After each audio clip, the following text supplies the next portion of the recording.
Bismillahirrahmanirrahim. Honorable Professor Datuk Dr. Musa Ahmad, Vice Chancellor, University Science Islam Malaysia. Honorable Datuk Idris Kecut, Members of Board, University Science Islam Malaysia. Honorable Professor Datuk Dr. Muhammad Asin Dola, Deputy Vice Chancellor, Students Affairs and Alumni. Honorable Professor Dr. Hajah Mustafa Muhammad Hanifa, Deputy Vice Chancellor, Research and Innovation.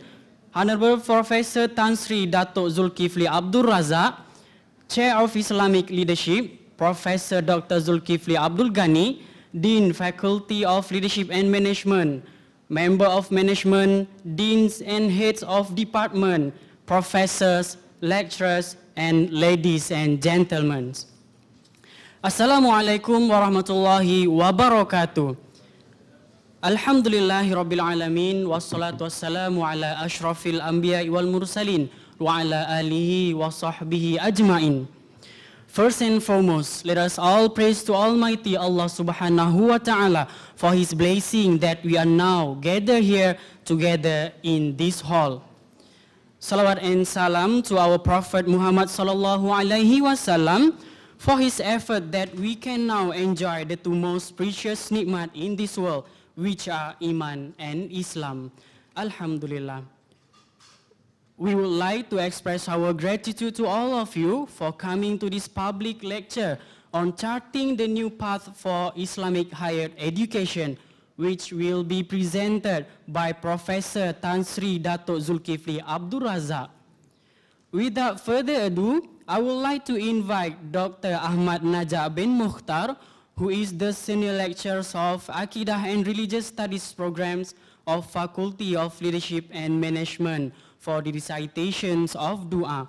Fayatafaddal mashkura.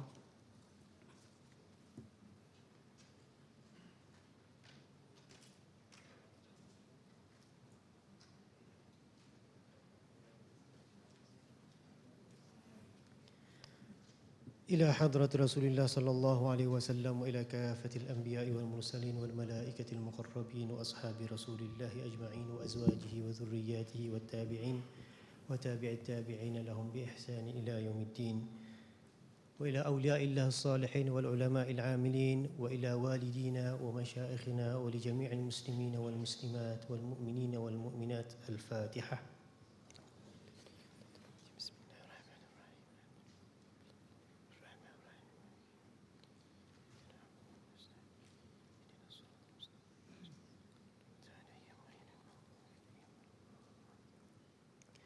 أعوذ بالله من الشيطان الرجيم. بسم الله الرحمن الرحيم. والصلاة والسلام على أشرف الأنبياء والمرسلين سيدنا محمد وعلى آله وصحبه أجمعين.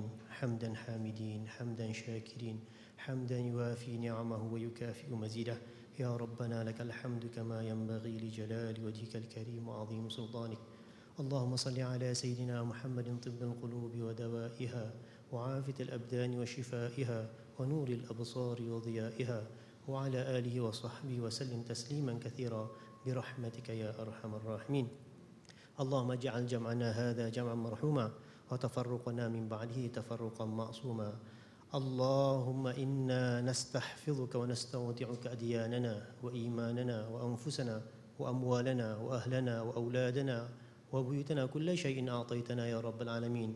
اللهم اجعلنا وإياهم في كنفك وأمانك وجوارك وعياذك من كل شيطان مريد وجبار عنيد وذي عين وذي بغ وشر كل شر، إنك على كل شيء قدير.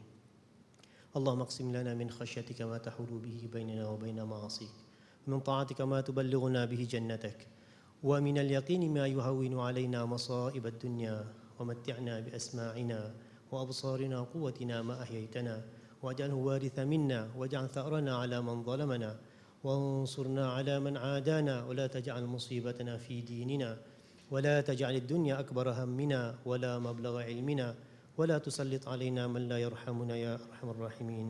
ربنا آتنا في الدنيا حسنة وفي الآخرة حسنة وقنا عذاب النار.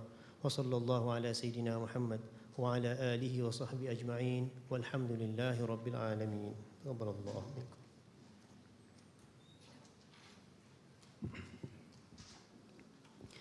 Amin amin ya rabbal alamin. Thank you Dr. Ahmad Najak May our event today be blessed by Allah subhanahu wa ta'ala. Members of the floor, the speaker for today's event is well known for his extensive academic work in the area of leadership. He is currently the holder of the Tuan Guru Haji Muhammad Yassin bin Muhammad Chair of Islamic Leadership at the Faculty of Leadership and Management of University Science Islam Malaysia. He is also the 14th President of the International Associations of Universities, IAU, a UNESCO-affiliated organization which is based in Paris. He is an honorary professor at the University of Nottingham and the chair of the Steering Council of the Right Livelihood College Global Secretariat based in the University of Bonn in Germany. Prior to this, he was the president of Associations of Southeast Asia Institutions of Higher Learning between 2007 and 2008. At national level, he was served as the 5th Vice Chancellor of University Science Malaysia in Penang.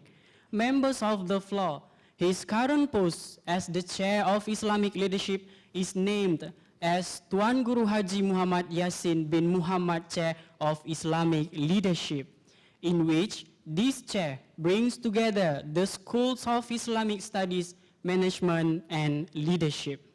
The chair is established through a grant endowed by Yayasan Nurul Yakin, founded by Yang Amat Berhormat Tan Sri Datuk Haji Muhyiddin Haji Muhammad Yassin, the Deputy Prime Minister of Malaysia. The chair is introduced as a global platform to discuss and conduct research Islamic leadership from various national and global perspectives, with the aim to reveal a comprehensive understanding on Islamic leadership to meet future challenges. Member of the floor, without further ado, please welcome Professor Tan Sri Dzulkifli Abdul Razak to deliver his lecture entitled Charting the New Path for Islamic Higher Education. Please welcome.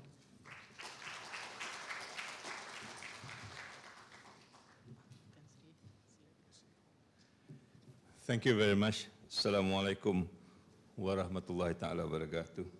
And a very good afternoon. Yang berbahagia Datuk Dr.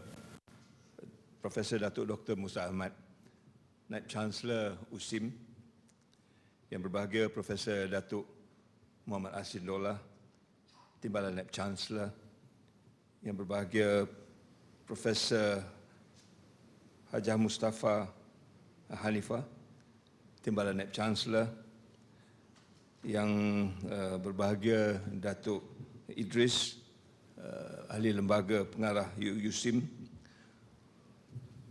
dekan-dekan, pensyarah-pensyarah, rakan-rakan sekalian. Saya terlebih dahulu ingin mengucapkan ribuan terima kasih di atas jemputan ini dan sekaligus merasa terhormat kerana diberi peluang untuk berbincang tentang satu tajuk yang agaknya rapat di hati saya. Sebenarnya tajuk ini sudah lama saya fikirkan apabila saya di University Science Malaysia hampir 10 tahun sebagai Naib Chancellor. My 10 years in USM as a Vice Chancellor actually opened up a vista for me. Not so much to manage the university and to create a milieu for higher education in Malaysia, but more for the 10 years created a number of doubts in my mind whether the education system that we have, not only in Malaysia, but in fact worldwide as I go on to discover, is a real kind of education that we should have for ourselves, particularly in the context of Muslim world. I have been reading and resourcing on this idea of what education should look like. And that brings me to a position where I am now in trying to advocate and also trying to profess the idea of education that I thought would be more familiar to the Muslim Ummah, and incidentally now looks like it's going to be also relevant to the world at large. It is a very daunting task for me, and I was tested on this when I was called to give a paper in Europe by the European University Association, and I have to speak in front of 300 rectors in Europe. And the title was about the internationalization of European education. I'm supposed to present a view outside of Europe, particularly from Asia, to tell them whether internationalization of European education is something which is relevant to the Europeans and indeed to the world at large. I took a position that it is not relevant. It is a risky task because that will probably be the end of my participation in international education conferences. But nevertheless, it tends to be the other way around, that Europeans are also in agreement that the education system that is prevailing in Europe is no longer relevant even for the Europeans themselves. So that gives me a kind of a courage and motivation to look forward and to start looking for models of what education should look like in the future. And the presentation I'm going to do today is basically just to share that experience. I want to make a small correction that was mentioned by the MC. I'm not an expert on leadership. I do not have any formal education on Islamic studies, and therefore to hold a chair on Islamic leadership is rather a misnomer to me, and this is something that I've confronted your former Vice Chancellor with.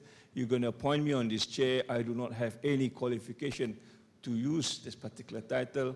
But he says, never mind, I know you, I think you can do this. Because I thought this is an opportunity to explore. This is an opportunity to share. And this is an opportunity to make the change. I thought I will risk it. I may not last for a year, but what the hell, you know, there's something that we need to go on doing it.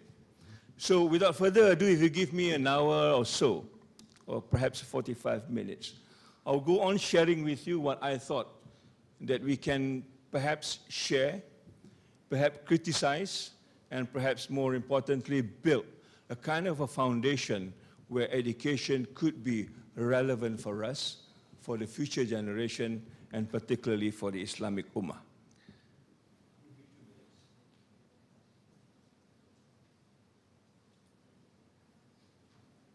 There is two magazines that I want to show you that perhaps make it compelling for me to tell you this story.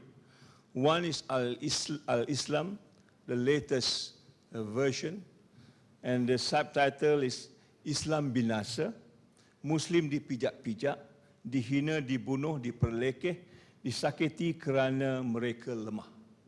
Yeah?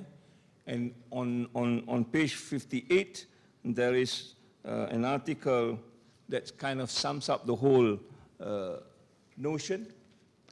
Alahai dunia Islam, bila yang ramai tidak mampu menumpaskan yang sedikit. That is one. The second one is Fortune, also September version. It features the Pope, and the title is A Holy Reformer. And if you look on page 26, it says that the church has been dwindling in its followers, but now with the new Pope, is called the elite CEO. He's now going to reorganize Vatican. He's going to reorganize the Catholic Church. And the number of people going to church in Italy alone has now begun to increase. This is two very different sort of story that you can tell. One is a stat story of the Muslim world of 1.5 billion or so. And the other one is a Catholic Church, which is a very much smaller in numbers. Where have we gone wrong? What can we do about it? And how are we going to do about it? I just want to start off by introducing the person that this chair is named after, Tuan Haji Muhammad Yassin bin Muhammad. He is no doubt a scholar in his own right. He is a scholar in my sense that do not go to a kind of a formal education in Islam, but yet self-educated himself and become a kind of an advocate in the kind of Islamic education that we begin to know. He is also a multi-talented person, not only good in education, but also it says here, kehebatan ilmu perubatan, bakat seni pidato dan seni suara. Yeah? Very few people has got that kind of ability. And this is something that I am very, very happy with, because a Muslim to me is not a one-talent person, it's a multi-talented person as you go into the history of the Muslim education system and civilization. He has built a school for himself, and I was told there are a number of other schools, and he's a very forward-looking kind of a person. There's a kind of aspiration that the chair wanted to build, forward-looking, multi-dimensional, and also very provocative in our thinking to move forward. The concept of a chair certainly is an Islamic legacy, and therefore it is something, again, that we must cherish. It is not a person that knows everything, but it is a person who are able to actually move people together to build a kind of a knowledge foundation that we can then move forward as a group, as an ummah. This is a picture that is seen in the 16th century and even beyond that, be it in Baghdad or be it in other places around the world. I had the opportunity to go to the oldest university in the world. It is the University of Karayin in Fes, and you can see the chair is still there, more than 1,200 years ago. And whenever they have this Fes summit, almost yearly, the chair is still used the way it was used 1,200 years ago. And incidentally, this university is built by a lady called Fatimah Al-Fitr. So anyone who comes and tells me that Muslims do not educate their women, I told them, read your history better. You know, and this is a story that we need to tell the world of what Islamic education is all about. They have taken this concept. There is a chair in Harvard in the 19th century. They've redesigned it, and they've made it into a kind of a story that if now you find out what is the origin of a chair, it says the origin of a chair is from a cathedral. They do not go back to the legacy of the Muslim 1,200 years ago. And hence now, we are given a chair as a kind of a responsibility to gather knowledge. In this case, 30 years. In my case, 35 years. Alhamdulillah, I'm given this particular chair that I need to work on. The idea of the chair, as far as I know and as far as I've consulted the Dean, is basically to create a platform for us, for all of us to share knowledge and also to get together in trying to formulate ideas of what the future will look like. I'm hoping and I'm trying to build a network of people who are able to contribute into this chair, person like you who are more knowledgeable in certain areas than I do. I'm sure we can come up together to do this. We have already started a group of maybe 4 or 5 people who are interested in the ideas of leadership as far as Islam is concerned, and I hope this will be built over a period of time. But it is not about nostalgia. This is not about just going back and basking in history. This is about moving into the future and creating the future, and this is where the notion of creating a pathway into Islamic education becomes relevant in the discussion today.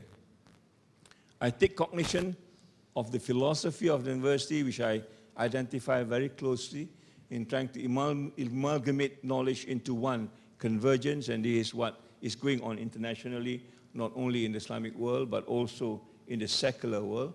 The world has seen a fragmentation of knowledge that now becomes not only ineffective, but to a certain extent, useless. The world now is trying to move back into a conversion of knowledge, and what you have got in your philosophy is something that I think is relevant in today's context. I take note of your wisdom, of your vision, and also your mission, particularly in trying to create new knowledge. And this new knowledge, I think, is a challenge of the chair of how we can actually build or rebuild some of the knowledge that we have lost over a period of time. Let me begin by referring to something that all of us know. This is about the Greenwich Mean Time. You may want to ask, what has this got to do with the lecture? I will illustrate to you in a short period of time. When you look at your watch, whether you like it or not, you are actually referring to Greenwich Mean Time. We are now at about 3 o'clock. And this 3 o'clock only means something if you go back to the Greenwich Mean Time. Otherwise, your 3 o'clock do not mean anything. In other words, whatever happens today, we have got a reference point to go to. In the case of time, temporal sort of dimension, it is Greenwich Mean Time. Before Greenwich Mean Time exists, there was also another point of reference. This is called the Le Méridien, which is based in France. The Hotel Le Méridien basically takes from this name. But the Le Méridien was unseated in 1884 through a kind of a process that says Greenwich Mean Time is a better point of reference as compared to Le Méridien. The point that I'm trying to get is that this reference point is basically an arbitrary reference point.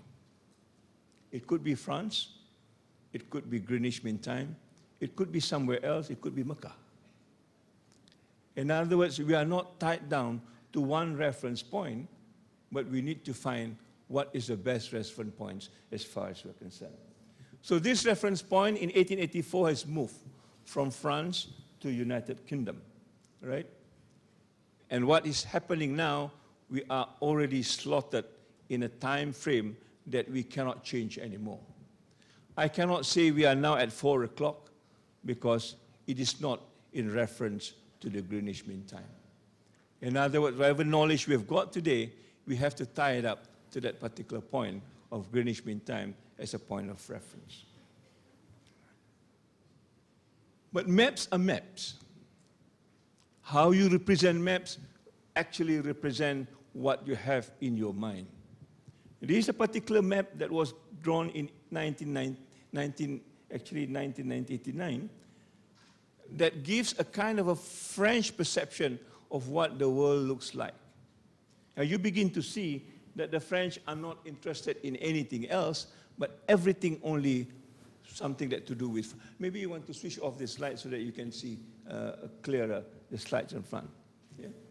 They will talk about all the thing that is French with Paris as a center for the focus. They know a little bit about South Asia, particularly Vietnam, where the French has been there.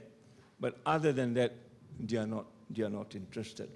Because the French wants only to focus on what the French do best, and the point of reference will be France and France alone.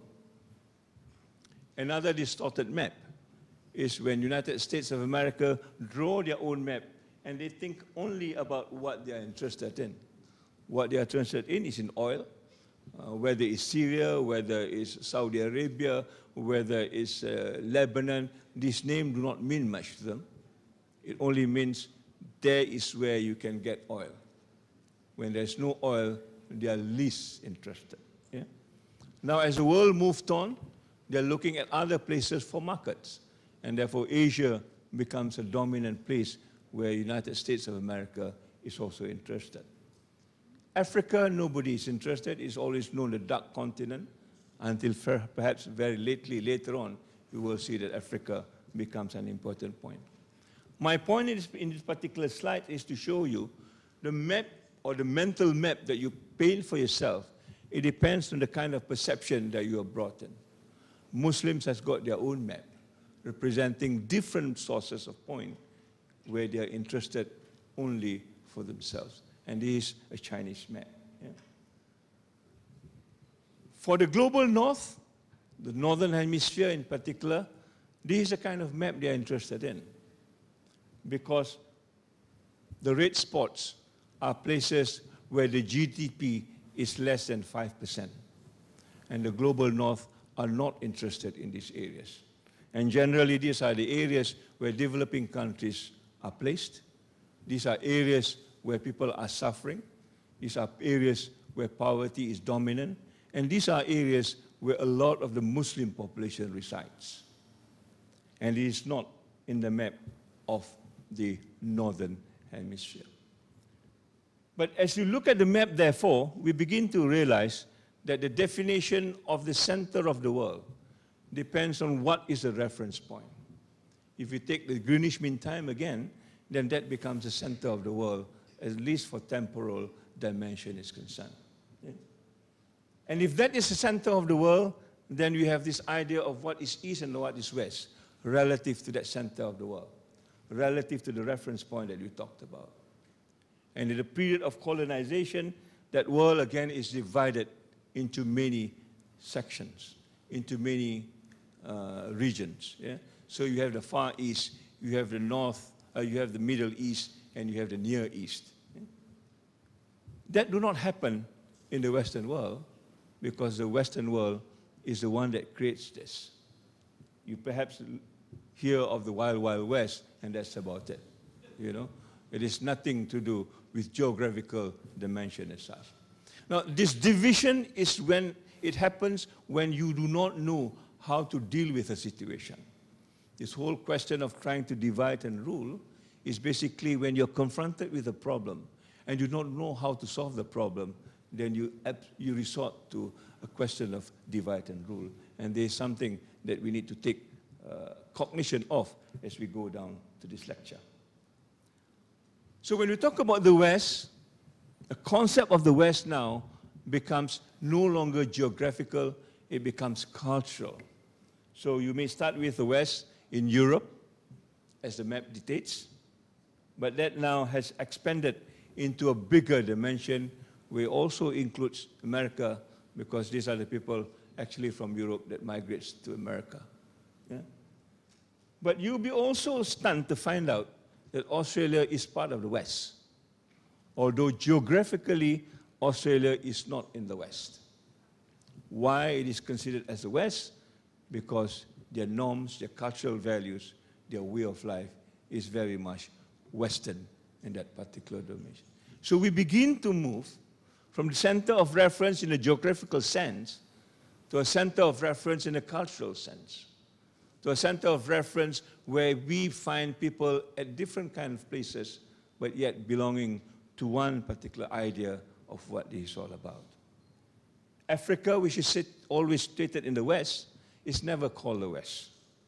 Latin America is always on the West, it's never called the West, although geographically they are in the West. And these are kind of issues, I think, that we need to get used to. Yeah? So this whole idea of what is West and Western is created by demarcation of what we call the Ural Mountain in some parts of Russia. The Ural Mountain is the one that divides Asia and Europe. And Europe then begins with an idea of what this entity called European is all about. Yeah?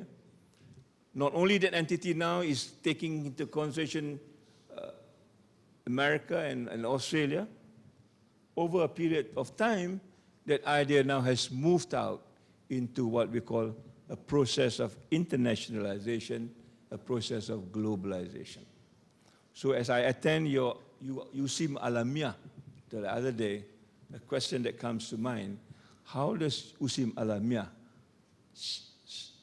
states itself against this kind of idea of internationalization and globalization? And what is funny about internationalization and globalization, it is always said to be something like McDonaldization. And what does this mean? It means that you want to conform into one way of doing things. Go into McDonald's anywhere in the world. You will find you're almost at home. Because the McDonald in Nilai and the McDonald in Frankfurt, the McDonald in New York, the McDonald in Qatar, the McDonald in France, they are all the same McDonald. They smell the same. The food is the same. It is called by the same name. It is served in the same way by people wearing the same clothing, using the same language of Big Mac or whatever it is, serving you in the same way. The danger of internationalization and globalization in the context of trying to homogenize people is one thing I think that you cannot discount. In the Muslim way of doing things, we celebrate diversity. In the European of doing things, they try to homogenize people into one idea, which is basically European. This perhaps is one example. When we talk about values, philosophy, for example, these are assumed to be Western-based as the mainstream thoughts, the best practices that have been crafted by Europeans. Yeah? When we talk about internalization, it is about us trying to configure into the world of the Europeans, the model of the Europeans, and hence our university looks like a European university. Nothing wrong. It could be the same. Only that we have got our own model of a university. Why does that not take precedence? That's a question I ask myself, and we will try and find the answer after this. So as we begin to follow and just follow, yeah, at the end of the day, we will fall down a cliff in the sense that we will disown our culture, we will disown our value, we will also disown our philosophy and the way of life. I was in Myanmar just 2 months ago, and in Myanmar, because of the nature of things, people are still very much wearing their own lungi and the Myanmar dress. Yeah? And I was seated beside the deputy minister, and I congratulated him. You know, your people are still wearing very traditional costume with respect to your culture. And he says, 5 years ago, there are a lot more people wearing this costume. 5 years from now, I suspect there are less people wearing this costume. This is a kind of homogenization that we see taking place after going through a kind of European education and a kind of European way of life. So we begin at the end of the day, we will become at the end of the day almost the same. Yeah? My question then to the Muslim world, to USM then, and also to USIM now, how do we actually differentiate ourselves? Why do we have to be the same as others when our cultural value, when our civilization, when our way of life, when our thinking is perhaps not the same as theirs? The moment we want to be the same, it means that we need to give up certain things. Why do we need to give up our culture? Why do we need to give up our values? Why do we need to give up our way of life just because we want to be in the same stripe with them? The question then, how do we be distinctive? How can we be unique? Not for the sake of it, but for the sake of raising a difference in the kind of life, in the kind of culture, in the kind of value that belongs to us. And this is where I thought the leadership equation comes into picture. How do we take leadership in trying to be distinctive and to be different and to be unique? Because we need to do that because of our own cultural heritage and values. Yeah. So, this is what we call monkey see, monkey do. Yeah? Put the monkey on one side and you will observe, the monkey will observe you. Whatever you do, they will repeat. Yeah? Sometimes I think our education is monkey see, monkey do. Yeah? People talk about MOOCs, we will talk about MOOCs. People talk about this, we will also talk about this. Yeah? People will talk about something else, we will also talk about something else. People talk about human capital, we will talk about human capital. Little do we know that human capital is an excess baggage of neoliberalism. Yeah? I will go into that later. And my worry is that when we begin to behave like monkey see, monkey do, that's the first point we begin to lose our character as Muslims. That's the first point that we begin to discard what we think is treasured for us, but it is not treasured by others. And this is a question that I'm very worried about when we train our students also to be monkey see, monkey do. Yeah? In classrooms sometimes, this is what's happening. You just tell them to follow instruction, and that is about all. And that is education, which I think it is not a proper way of doing things. But come back to the center of the world. As long as it's in the European dimension, the center of the world can move. because it follows a certain kind of value, it follows a certain kind of style that is common to them. The New Yorker in 1979 talks about the world from the 9th Avenue, basically New York, and looking out. What is New York from that point of view? And what is the world relative to New York then? Now, let me bring you to another dimension that all of us are quite familiar with. This is Mecca, and that's the clock tower. Although some people criticize the clock tower should not be higher than the Kaaba, but well, it's there now. And I'm sure most of us know the existence of this clock tower. What is so special about this clock tower as far as the lecture is concerned? Not so much its architecture, but what it represents to us. These are some of the details which I will not go through. But in relative terms, if you look at the clock tower, it is the second tallest building apart from the one in Dubai. Yeah? And as a clock tower, perhaps it's the tallest building in the world. The face of the clock tower is something like the Big Ben in London, only that it's 7 times bigger. Yeah? The height of the clock tower is 7 times higher than the Big Ben. Right? But the question that I will ask you, and in fact this was asked in the Times in 2010 when the clock tower was officiated, can Mecca time replace the Greenwich Mean Time? Can the Arab Standard Time be the next GMT? Can we have this kind of a map instead of GMT that shows, the location of Greenwich? Can we redraw the times around the world? At this time, perhaps we are no longer at 3 o'clock. Perhaps we are now at 6 o'clock using the Mecca time. Can this happen? When it can move from Paris to London or to Greenwich, why can't it move from Greenwich to Mecca? After all, this is an arbitrary decision in many ways. But I can bet you it will not happen.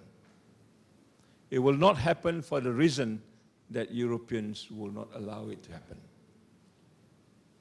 There are many good things about the clock. There are many good things about the location in Mecca as a center of the world. There are articles written about it. One is about zero magnetism. I'm not very sure people in physics may understand this better. There are arguments that we can make why it should not move from Greenwich to Mecca. But not only the Muslim has not pursued this, but the Europeans will not allow you to pursue this. Now, this is my point. The dominancy of the mental map is the one that governs you from making the change. Yeah? We will not be able to move until the mental map changes. We will not be able to make the change until the mental map changes. And the mental map is reinforced all the time by the kind of education we give ourselves and our students. And that is a responsibility that I think all of us must begin to accept. If you're going to create a group of people who will retain the same mental map that the colonial masters retained on you, then I think education is not education. Because education to me is to make change. Education to me is to create something better, not to retain what has been given to us by somebody who is not part of us to start off with. This is a map that we know. If you can see them, it's all upside down. The world is all upside down. Yeah?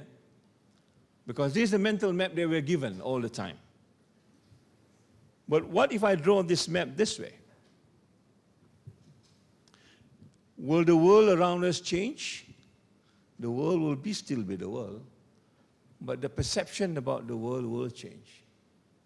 North America now is in the south. Malaysia now is in the north. Australia now is in the north. And that perception is the one that's going to create the the new path moving forward for whatever you want to do. Could be education, could be your lifestyle, could be, whatever it is, depending on the kind of map that you have in your mind. The question is, are we prepared to change that map before we even move into changing education per se? People are now trying to redraw this map so that the map is more equitable, more egalitarian in a particular sense. Yeah? They no longer accept this, what we call, they no longer accept this map called the Mercator map, drawn by the colonial masters in the 18th century or so. This is not a representative map of what the world looks like. Yeah? Now they are trying to redraw other maps to make the world more representative for all the people in the world as such. Now, if that is the case, then I think it is a case for us now to also redraw the map of education. And to redraw the map of education is to start with what will be the change element. Yeah? And as you can see, the change element is perhaps what is embedded in your mind and what is embedded in your head. Let me move into another kind of a story, which is the same, but it is closer to education the way we see it. And here is the same model. Instead of talking about time and GMT, we are talking about a construct which is called the European education or Western education. If you look at the Western education, or Western civilization for that matter, it takes origin in three things. One is a Greek philosophy, second is a Roman law, and third is Christian theology at that particular time. These are only three dimensions that they recognize, and from there they will project into a kind of a movement, and that movement is called the Renaissance. And from the Renaissance, then you see your scientific age, your industrial age, and your modern age. What I want to bring your attention to, from the 5th century to the 14th century, it is almost blank. It is a jump over 1,000 years from the 5th century right down to the 14th century. And that is the European model on education. For example, everything is, centered around scholars of the West, and Newton being the last scholar that managed to explain what the world is all about and create this so-called modern world. And therefore, the modern world, if you see it from Newtonian point of view, it is understood as something which is mechanistic. It is almost like the gear of your clock that moves within one another, And that is also then predicted to be how we think as human beings. In our mind, as far as this model is concerned, it's just like the clock. Very mechanistic, very reductionist, and very simplified in that particular sense, and there's nothing else. And this is how the law of physics and the law of the universe and the law of the world is actually designed in a very mechanical and very mechanistic way, as a result of the model that I showed you earlier. What does this mean to us in terms of education? It means to us that we are producing people also like the industrial age,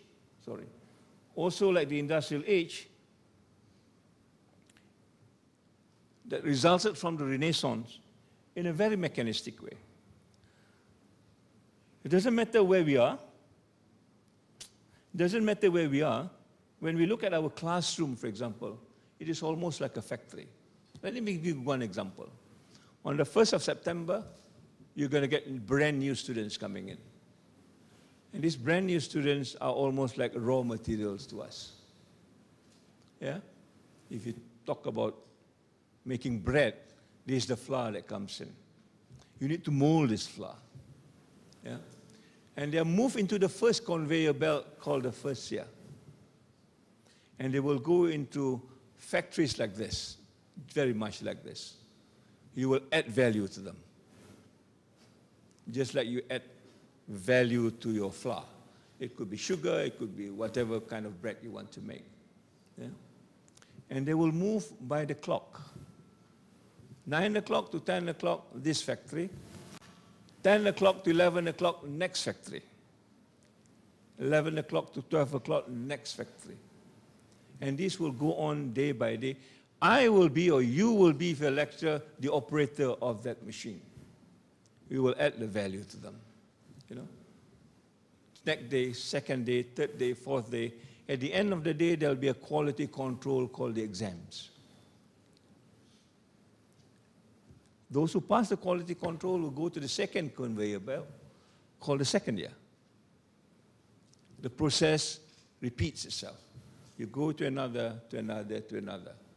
And then another quality control. Those who got through will go to the third year. And then to the fourth year. By the end of the fourth year, the quality control will say whether you are marketable or not marketable. Whether you are employable or not employable. It is almost like making a toy of this nature. It's a human toy. At the end of the day, whether this is marketable or not marketable. If it's not marketable, we will close down the factory. Philosophy is not marketable. Literature is not marketable. Islamic studies, to a certain extent, is no longer marketable.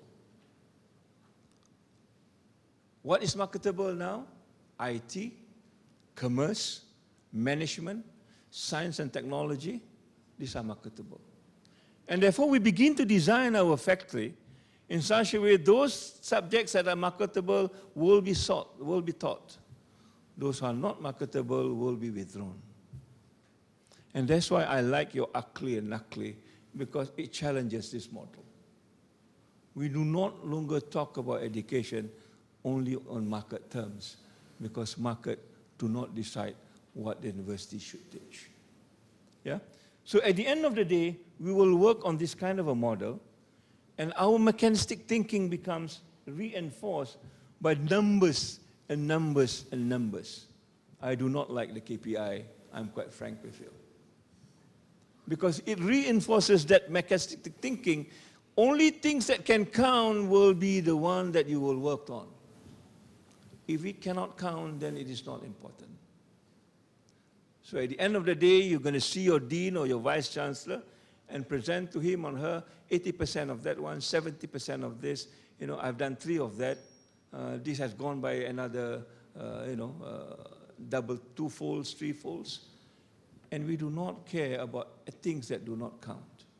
Yeah? And this is where my first inquiry starts. What happened to education? Okay? If you go back to this kind of a model, you begin to see this word called the Enlightenment. And Enlightenment will tell you only reasons count, other than reasons do not count. Enlightenment then is called the Age of Reasons. Spirituality do not count. Intangible values do not count, because you cannot count them. You cannot tell your supervisor, as to what is intangible as far as that is concerned. And therefore, this becomes the biggest issue of my life as far as education is concerned. These are all the Western way of thinking and redesigning education. I'm not against that. But what I'm saying is that it's not adequate for us as Muslims to just go through this kind of an education system. The 1,000 years that is lapsed between the 5th century and the 15th century is easily called the Dark Ages, Zaman Gelita. And for them, it's to justify that nothing goes on for 1,000 years as far as knowledge is concerned, and therefore we do not need to bother about it. All we need is to think about what the Westerners think and what the Westerners advocate in terms of values. It's almost like the black box. Everybody knows about the black box now, because there's a lot of disaster in air flights. The black box is what we want to now create, operationalize, and find out what is this happening in this 1,000 years. What can we learn from this black box? What can we analyze from this black box? Yeah? So As far as knowledge is concerned now, minus the black box, we have got information, we have got knowledge. From there, we create concepts of market, where knowledge could be marketed and is decided by the market. From there, we create a notion of the human capital. And the human capital responds only to market. And therefore, as Vice Chancellors, at least during my time, I hope Datuk Musa will fare better, they will say that the market do not want this. Why do you need to teach it? Or they said the market wants this, teach it. Although it may not be relevant to us. During those days, university tell the markets what to do. Now the market is telling what the university should be teaching. And this is the result of that kind of a scenario that I described to you earlier. In the process, if it creates problem, it is not their business. And therefore, given the dimension of knowledge, the explosion of knowledge, we find that the world is in a very dire state of global warming, of climatic change, of pollution, of dire poverty. And people are asking, you have explosion of knowledge, but why is the number of people in poverty keep on increasing? What is the relevance of that knowledge that exploded with a group of people which is dying for a meal a day? Where is the connection? Should have thought, with better knowledge, there are a lot more people surviving and having better quality of life. And that is because as we move to this system, it creates another problem. And that is a value problem. Because we can't measure this value is the one that is creating a number of problems. And greed is one of them. Yeah? If you look at the year 2008, when there's a collapse in the financial world, Professor Jeffrey Sachs of Columbia University, he says this is not an economic problem, it is a problem of morality. So don't find the solution in trying to rebuild an economic model. You need to rebuild the moral values of people teaching in universities. These are two different kind of a discussion that we're going to have. Whether you actually want to rebuild the sense of value that cannot be measured, that has been left out for a long time because it cannot be measured, or do you want to go on measuring those values, thinking that it will solve the problem? So what we need to do now, yeah, and these are the disparities that we talked about, yeah, the number of people getting richer is a lot more than the number of people getting poorer all the time. So we talk about the 1% and the 99%. The control of wealth around the world, it's in a fewer hands as compared to people who are not having this sort of wealth. With that also, it changes mindset. Yeah? We begin to talk about racism is not possible.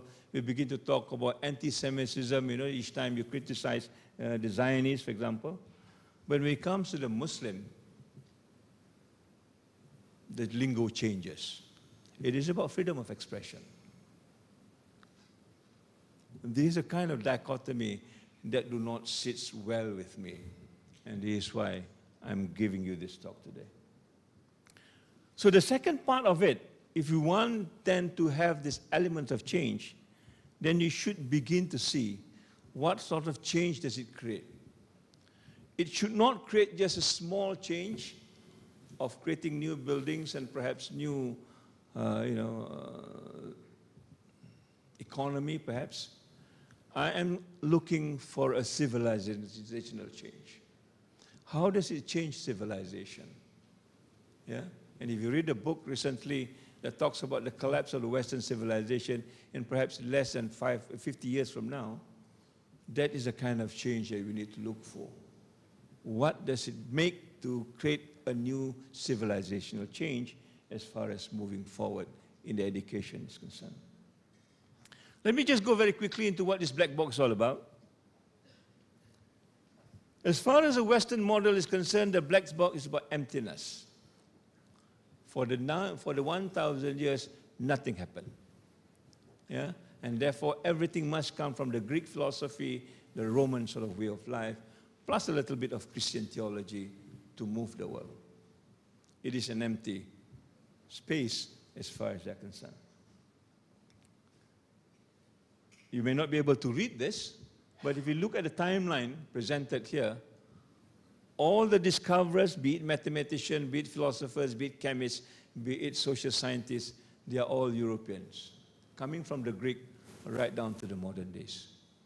There's no single non-European name. Forget about Muslims. There's no Chinese names. There's no Indian names. There's no Arabic names. Nobody, except for the Greek and the Romans and the Europeans as such. And that is because the black box. They believe during that particular time, nobody does anything except for the Europeans. And this is a kind of knowledge sometimes we pass through. I wonder sometimes how many of us do inquire the non-European way of looking at things. So if this is empty, then what does it mean to us? Yeah? This way I think we need to begin to understand where civilization and history comes in. The Greek learned their philosophy, whatever they've got, from the Egyptian.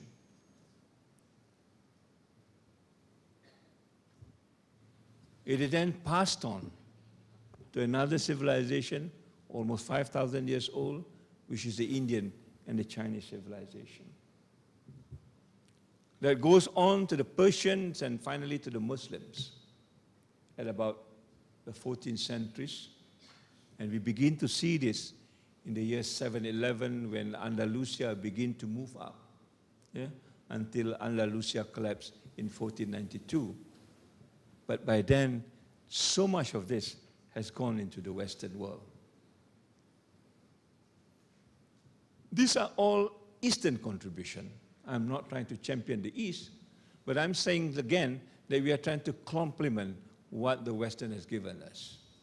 The reality is that there is a lot of contribution that the Muslim, the Chinese, the Indians, and the Arabs and the Jews as well has given during that particular time, although they are not Western in the context.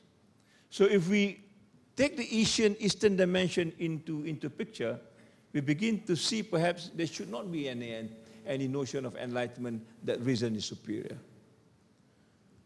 That kind of understanding of the jump of 1,000 years between the Greek and the Roman and back to the European world should not have happened. We should be able to now reconstruct, yeah, ideas that Renaissance is not only Renaissance of the West. The industrial civilization could be a different kind of a civilization.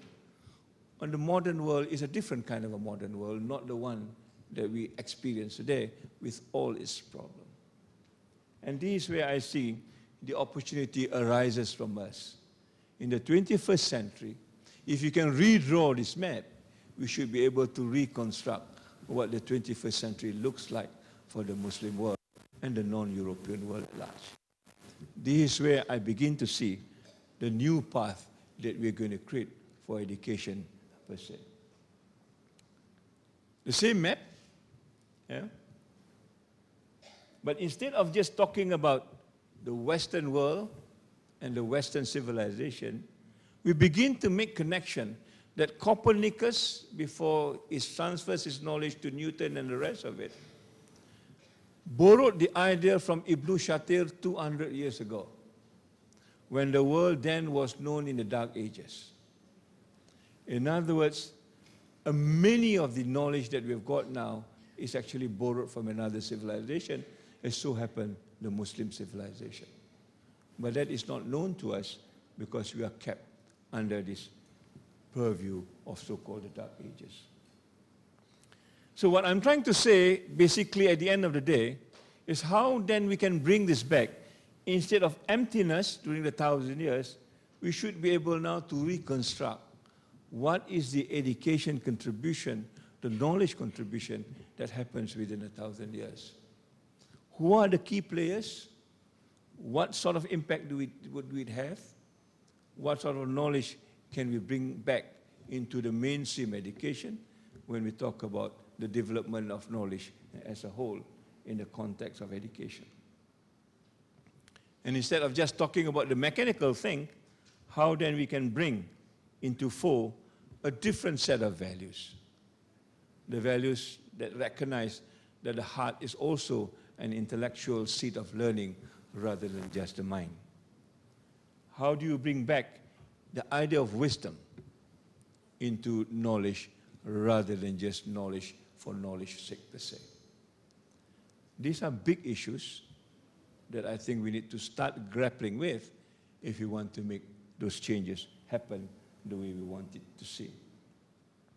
So if we begin to accept that the heart is a seat of intellect, then you begin also to recognize the contribution of that intangible values that I talked to you about.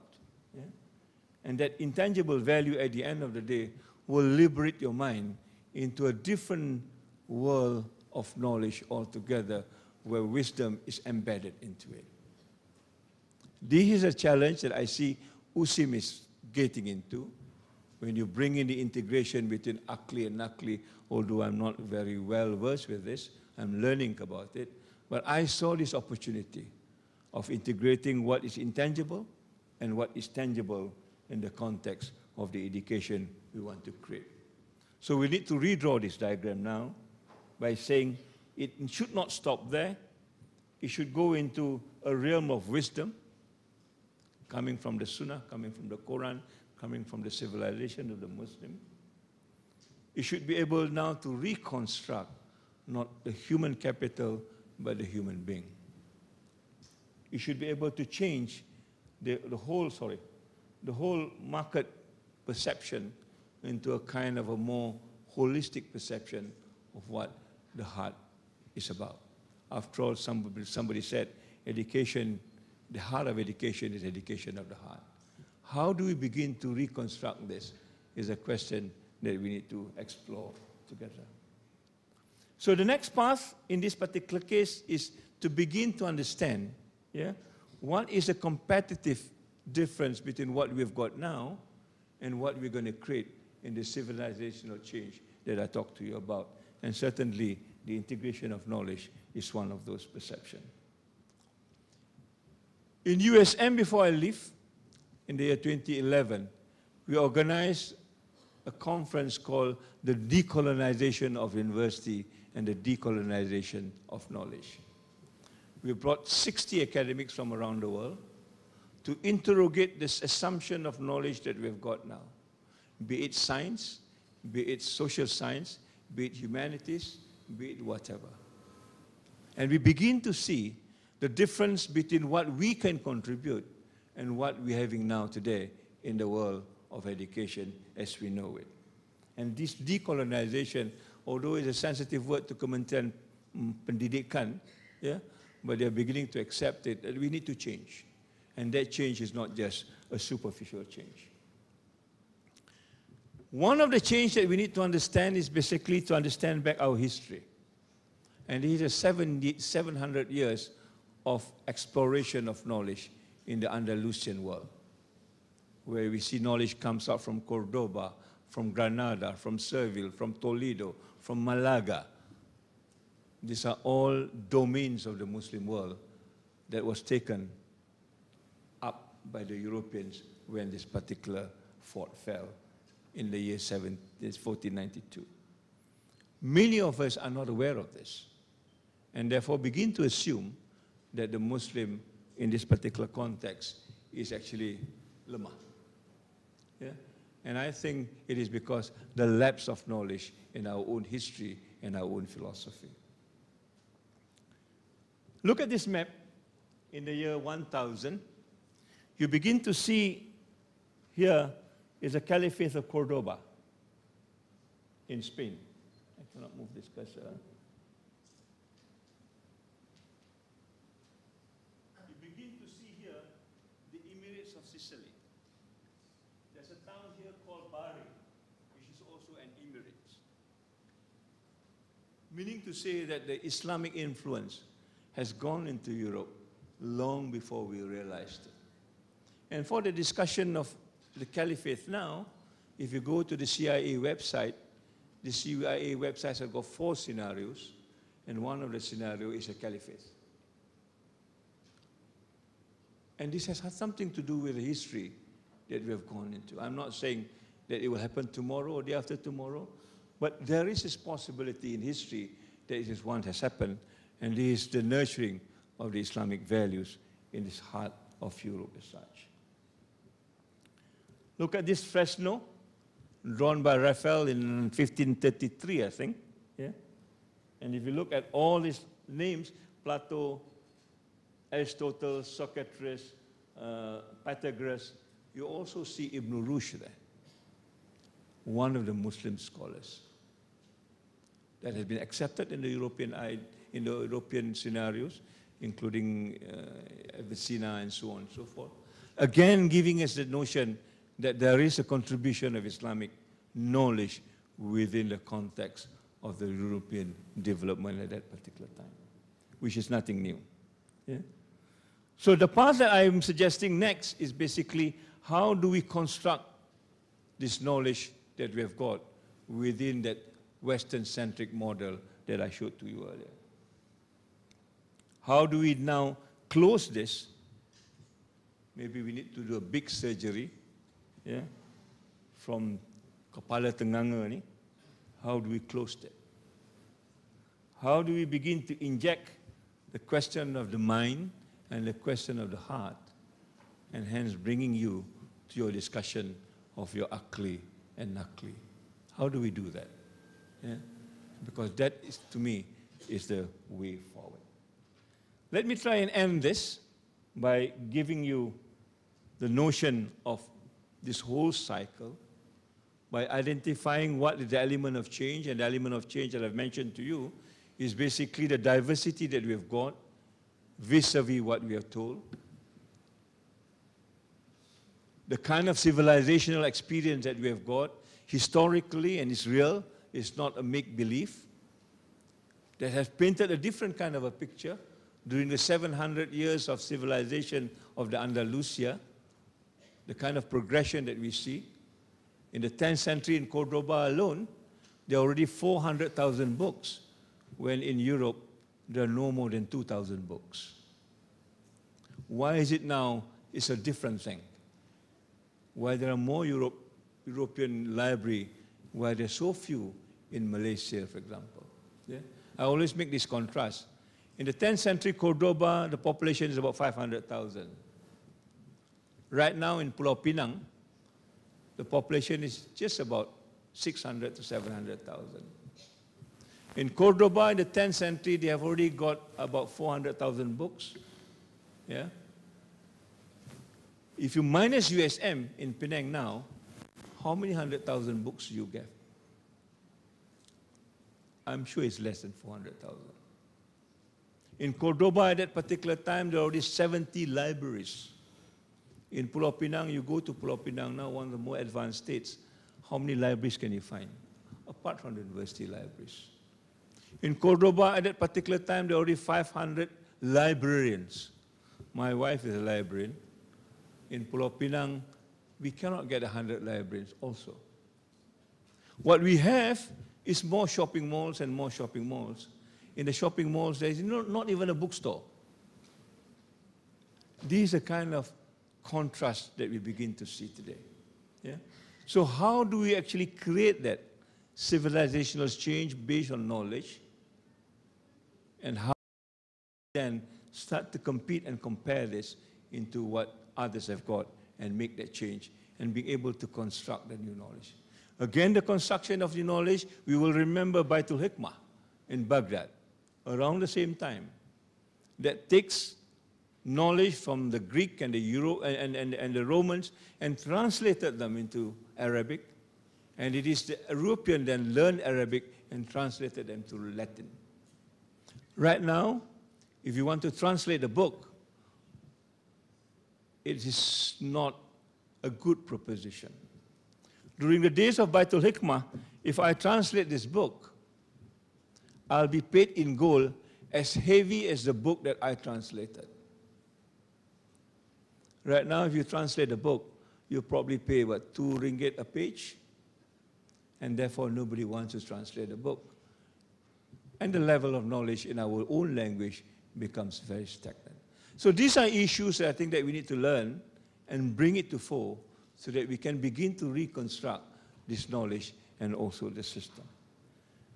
So how do we move forward? What is next? Yeah?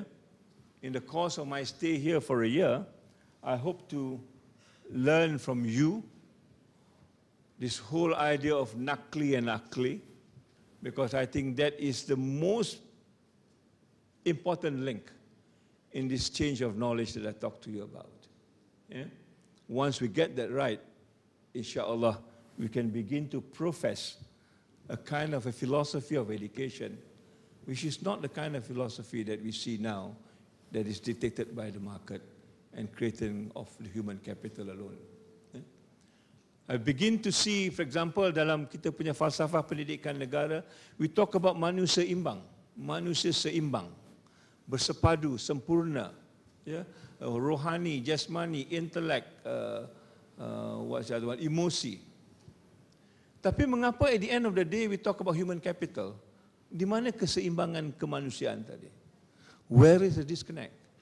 And I think this is where we need to start relooking at where the disconnect is all about. Yeah? And when we have this philosophy of understanding, we want to also let the European sell it to the world. An idea that we have got, an idea that I think we can share with the world in the context of our own internationalization perhaps. And maybe it is your da'wah being put into a scenario which is rather different, through education maybe. Yeah? For that, I think we need to construct a university that can promote that kind of a knowledge. We begin to see now what sort of institutions we need to create. And this is the kind of creation that at the end of the day will lead, to my mind, a new leadership as far as Islamic education is concerned. These are the 8 components that I'm trying to focus on, so that at the end of the day we'll have the gist of these 8 components and try to reassemble it within the context of what future education is concerned. I hope when we meet the next time, we'll be able to talk to you a little bit more about this integration between the hearts and the mind, leading on to what is the philosophy of education moving forward. Yeah? And there'll be then the other scenarios that will follow. So on that note, I will just end my discussion. I would like to thank you for this. This perhaps is the first time we are interacting, and I don't know whether this way of interaction is good for you. But certainly I have managed to share with you some of my concern, and it is a concern of not just an individual. It is a concern that I have when I was a Vice Chancellor, and I've graduated 50,000 students during my time. And it bothers me now that the students that I graduated have not a complete education the way I perceive it now. Menjadi satu beban kepada saya bahawa anak-anak yang keluar daripada USM seketika saya menjadi Naib Chancellor tidak dapat pendidikan sesempurna yang apa yang saya rasakan. Yeah? And perhaps this is the reason why I'm so passionate talking this about the change to you. Maybe together we can now recreate a new path to the education of Islam in the future. We have got another half an hour, if I read this right. We should end at 4:30. Can I ask your indulgence if you have any question, if you have any criticism, please be frank about this. Yes. I've also got a small problem. My hearing is not good, so you need to talk slow and please go ahead.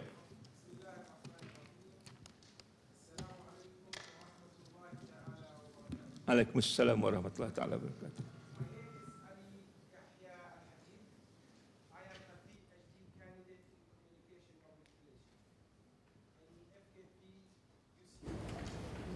Prof. Dato dzulkifli He's called me Zul. Forget about the rest. I would like to thank you for this variable speech. Actually, I'm going to give a comments if you allow me to. Sure, please do. Thank you. Before 2 months ago, I went to Indonesia to present a paper. And in the opening ceremony, the conference was titled Beyond Asia, Communicating Asia Culture to the World. Communicating. Anyway, the president of the organization of this conference was which is the president of Pacific and Asia Communicating Association. He said in the opening ceremony, there is no anyone listen to us. He's not a Muslim. He's from Korea. Who is us? He's from Korea. I don't remember his name, but he's the president of I record his speech as well. Yeah. But he's not a Muslim. He's a Korean. He said, the Western, they didn't listen to our own idea. They didn't listen to own knowledge. They didn't listen to anyone. Only they didn't trust also, or they didn't take any references from us. Unfortunately, the Western, actually, they only respect their own knowledge. They don't care about any knowledge in the world. They want us to follow, according, right now we are in the, the globalization, and they want us to follow what they want exactly. And to listen to their, theory and model. When I started my study here before 3 years ago, was my supervisor committee, Prof. Musa bin Hassan and Prof. dzulkifli bin Abdul Ghani. They encouraged me from I would like to thank them as well. They encouraged me from the first day to create, don't follow only the Western model. You have to build or to participate, to use our own input and characteristics to be, different from, to have own model. Anyway, I don't want to take many time, but I would like to, finish my speak with, you say if we can change the time, could Mecca replace the Greenwich mean? That can we use the time of Mecca? Yes, we can. Yes, we can if we trust ourselves. If we trust our knowledge, if we trust our action, if we trust what exactly we use. If we are a Muslim, we have many countries around the world. If we respect this time, if we respect any contribution or any knowledge, they going the Western or any part in the world, they respect our time or anything. This is only just mention something. And the most important thing how we can change is to use the mass communication. It is my field, It is to use the public relation campaign to let the Western know about us, and at least if they don't know about us, to learn our, population, to learn the children, because we open, the Western media for them to control their how to think. It is not only something only for, what they change, they let us to go to McDonald's. They want everyone go to McDonald's, to fast food. Is not only to let us to go to these places. They want us to change our mind, how to think, how to dress, how to do everything. This is what I say, and thank you very much. Yeah, I think I've got your point, and I think this is indeed the problem. The problem is that how willing are we to actually make the change? Let me go back and give you the story, continue the story of Gießen when I was invited. When I have to talk to 300 rectors, all of them are European. When I presented to them something like this, but in only 10 minutes, I've got a standing ovation at the end of my presentation. I was surprised myself. I thought I'll be bombarded with a lot of questions. And one of them said, this is what we want to hear. They have been asking themselves what happened in the 1,000 years that is called the Dark Ages. Why is this not taught in their history? Why is this not been explained to them what the Dark Ages is all about? Now, what I took away from that discussion was basically we need to be true to ourselves. I can go to a European conference and say exactly what they want to hear. I can repeat the same thing to them, you know. But at the end of the day, they will say, this guy, you know, said something that we already know. No big deal. And that's why in my presentation I say, let's be distinctive, let's be unique, let's take leadership. In other words, you are able to confront whatever that you think is not right.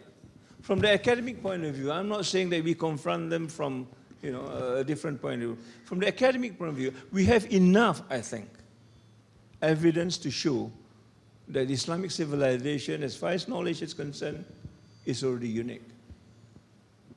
But that has not been brought forward in the way that is acceptable to the modern world today. Each time we have got problems, all we do is to burn flags and shouts and kill people. This is not what people want to hear. People want to hear intellectual discourse of how you present your situation. And this is what I hope this chair will be about. I hope in maybe next 6 months or so, we'll be able to bring international scholars here and have this kind of a dialogue with them and let them go back and understand what Islam is all about from that perspective. Yeah? I'm agreeable with you, but I think the agenda here is the agenda for change, to make them understand.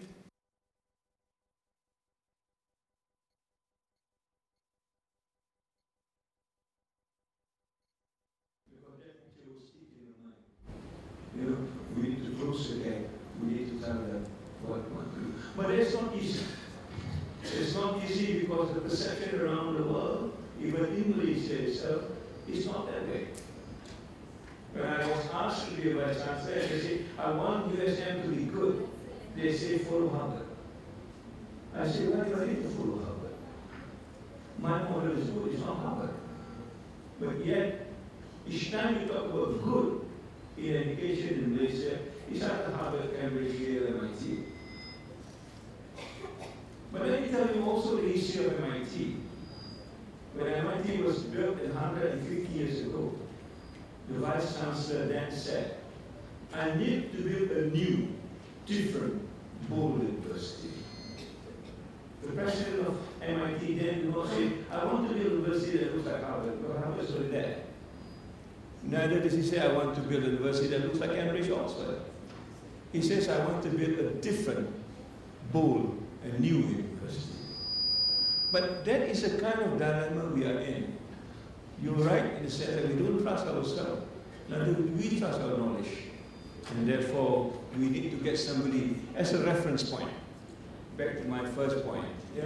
If I need to tell the time, I need to go to GMT and say it's 3 o'clock because my reference point is GMT.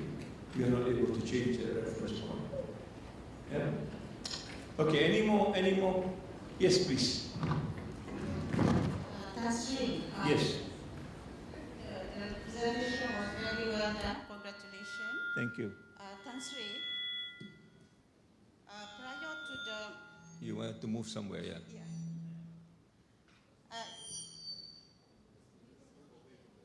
Away from the speaker.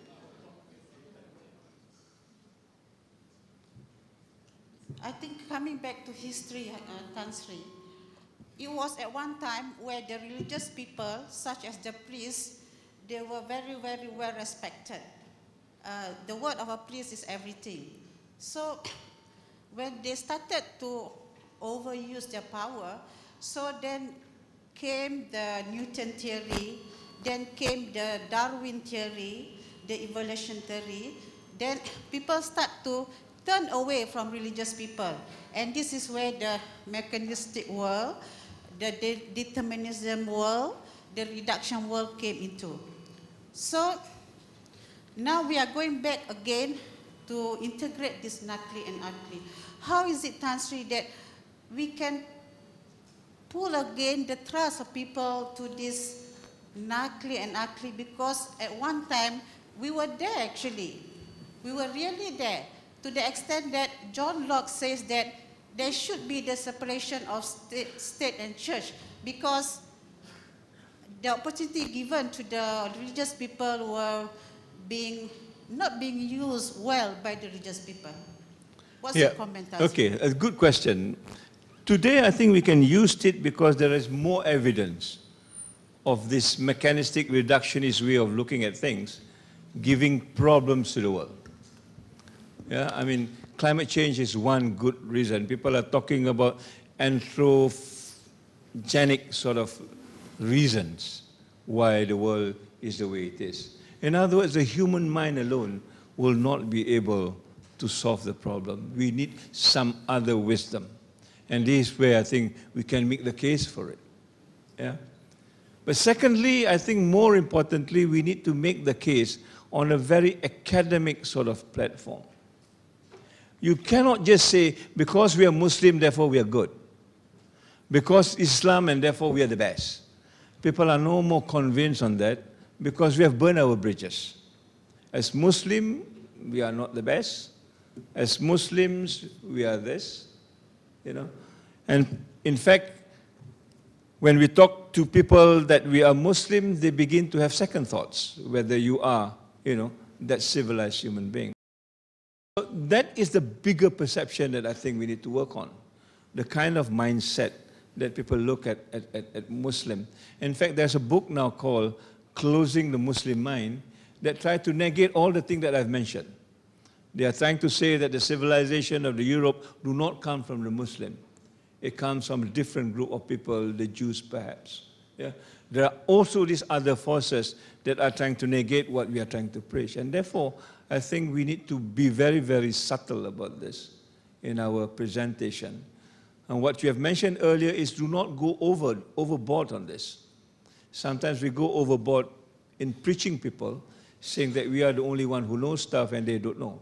So the issue now, at least at my international level when we talk about co-creation. This is a new word that people, how do you co-create knowledge that is existing and the knowledge that is going to be new? And this is your mission, pembaharuan, ilmu pembaharuan. How do you co-create this?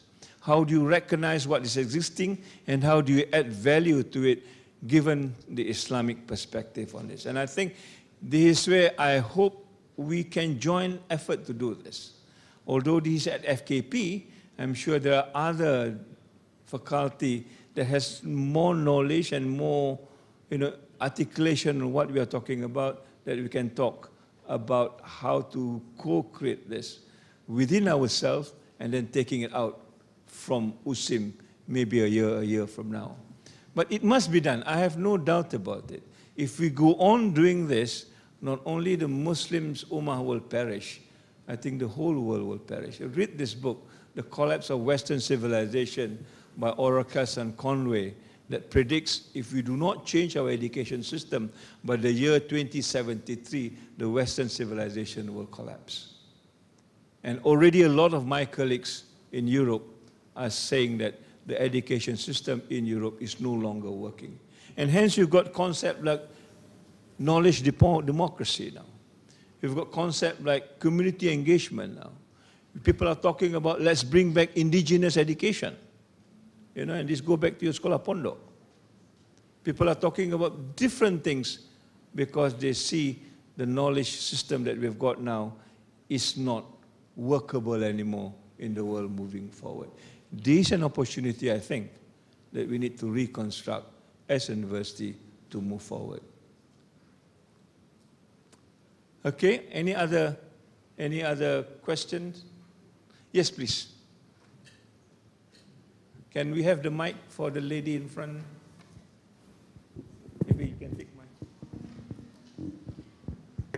Bismillahirrahmanirrahim. Tan Sri, actually, if I have the power, I would like to give you the standing ovation for what you shared with us. Is so valuable, and I think we are all being educated today, don't we? Yeah, you brought us very well on that knowledge. But what is happening now is, are the leaders prepared to listen to people like you, like us, to change? Because what is important is people must be knowledgeable. They must be well-read people. And this is what we are looking at the degradation of the reading culture and all that.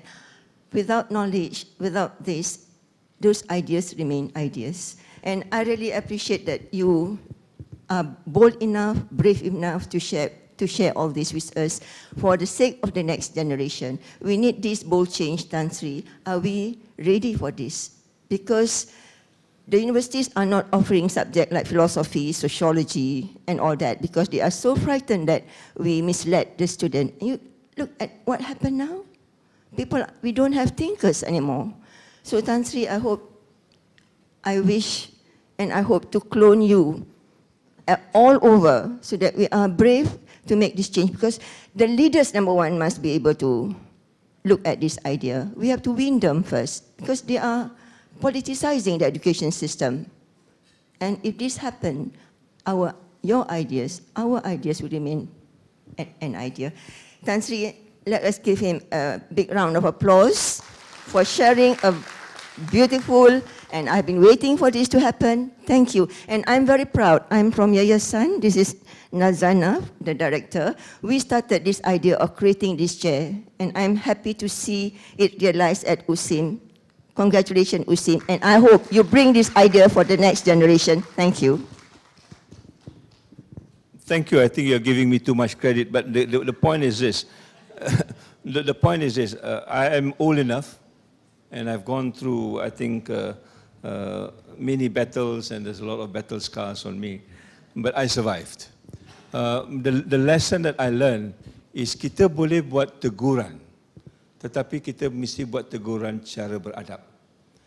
The issue now, I think people are scared to make changes because of the overwhelming impact. You know, imagine, I am the chair of the blueprint, you know. So happened that the DPM picks me for this. But the change needs to come in a non-threatening way. If the change is going to come in a threatening way, then everybody will close down.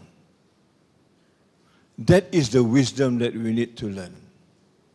How do we make this change without threatening anybody, particularly the non-Muslims? In a way, I think we have gone overboard. When we talk about Islam, the first thing that comes to mind is to convert people. You know, so people get closed up.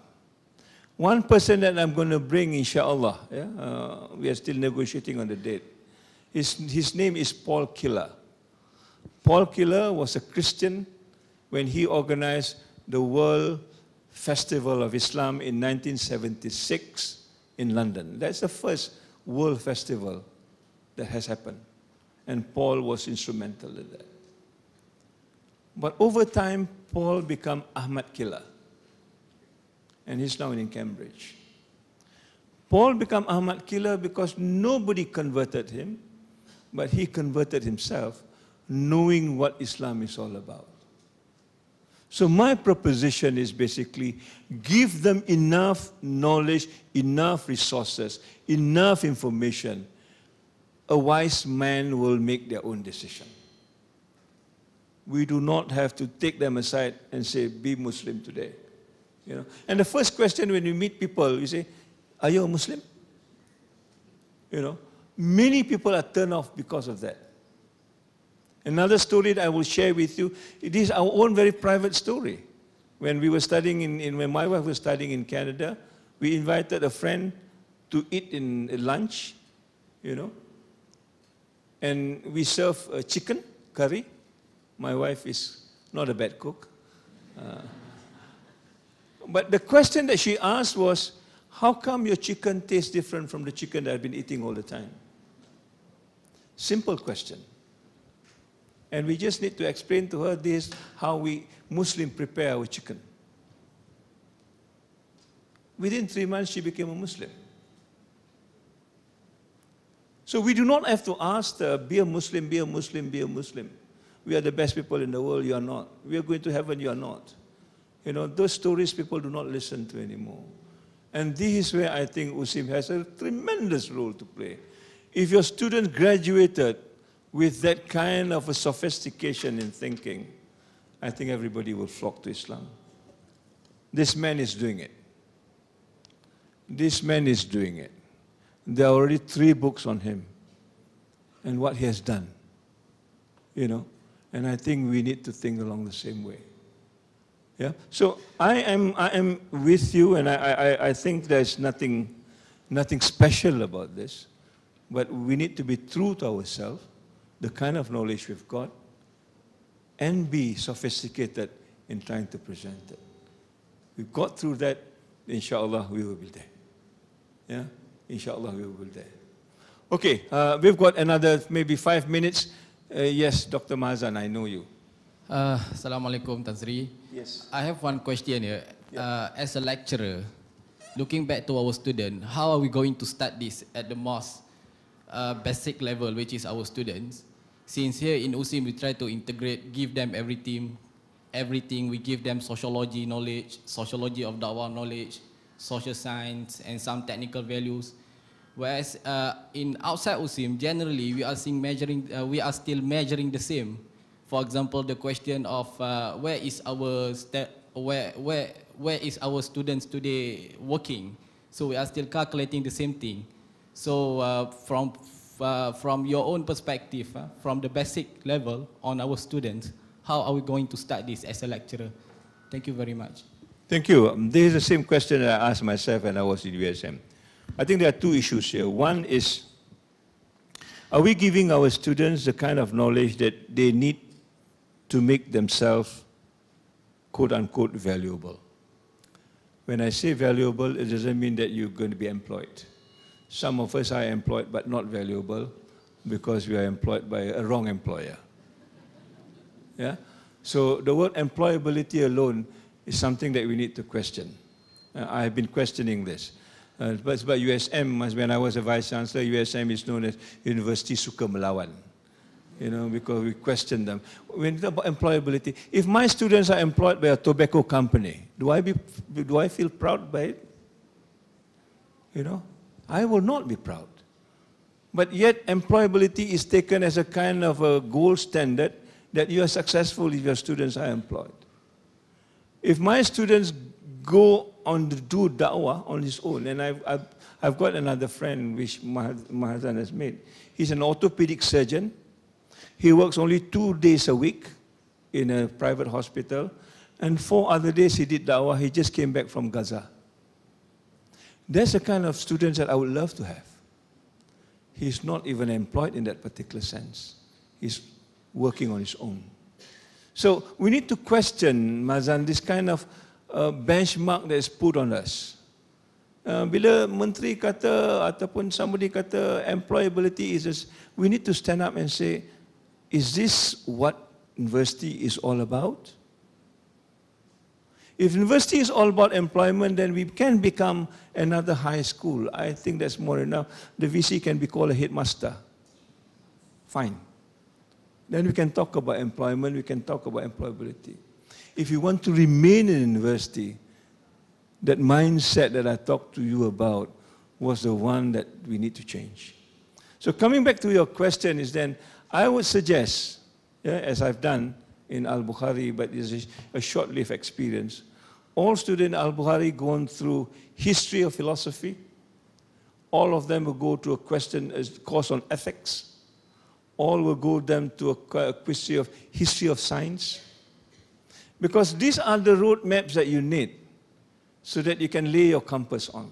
Sekarang ini pelajar-pelajar kita tidak ada road map. Dia keluar road map dia kerja saja. They do not have other road map. We need to create the road map for them. And the compass will be the knowledge that you give them. And we need to start changing. Okay, I'll make one more suggestion. For example, macam Al-Bukhari. Al-Bukhari, we are in a very difficult state. Ya. Kita ada pelajar, 80% of students are international students. But we have got this, I don't know whether it's still there, Datuk Musa, pelajar-pelajar Islam mesti mengambil pengajian Islam. Pelajar-pelajar bukan Islam mesti mengambil moral studies. Pelajar-pelajar Islam yang bukan Malaysian ambil apa? Dia kata tak payah. Because yang Islam ni for Malaysian Muslim, moral studies is for Malaysian non-Muslims. Non-Malaysian Muslim tak payah ambil apa-apa. So we bargain with MQA. We say, look, this is already divisive from day one. Awal-awal kita dah kata you there, and you there. 3 component.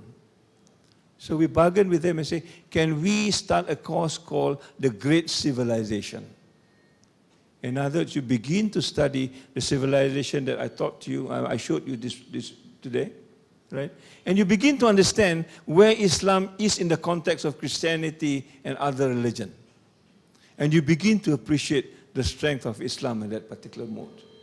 So these are things that I think that we can do if we decide to do it. And I think, like I said, it is a question of just a willpower. Kalau dia kata tak boleh lah. But I think we need to advance this idea. And if we cannot do it, then why can't we do it in an optional course? If the optional course is good, then everybody will come to that course. I have no doubt about it. Yeah? So I am so happy that I have this opportunity to meet with you. Maybe it's the first time. But I'm looking forward to more opportunities of this nature.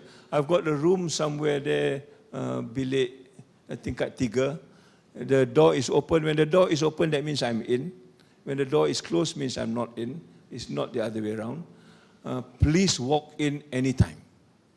Shuhada will help you if you have problems. But I want to interact with you. I'm here to learn from you.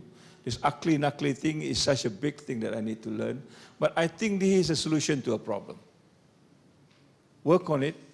Inshallah, we'll get somewhere with, all our dua. I need to stop now. This is 4:30. And I'd like to thank you again, and I'd like to thank the Vice Chancellor for taking time, and I'd like to thank Dr. Idris for taking time. And I hope this message of mine do not sound too radical for you.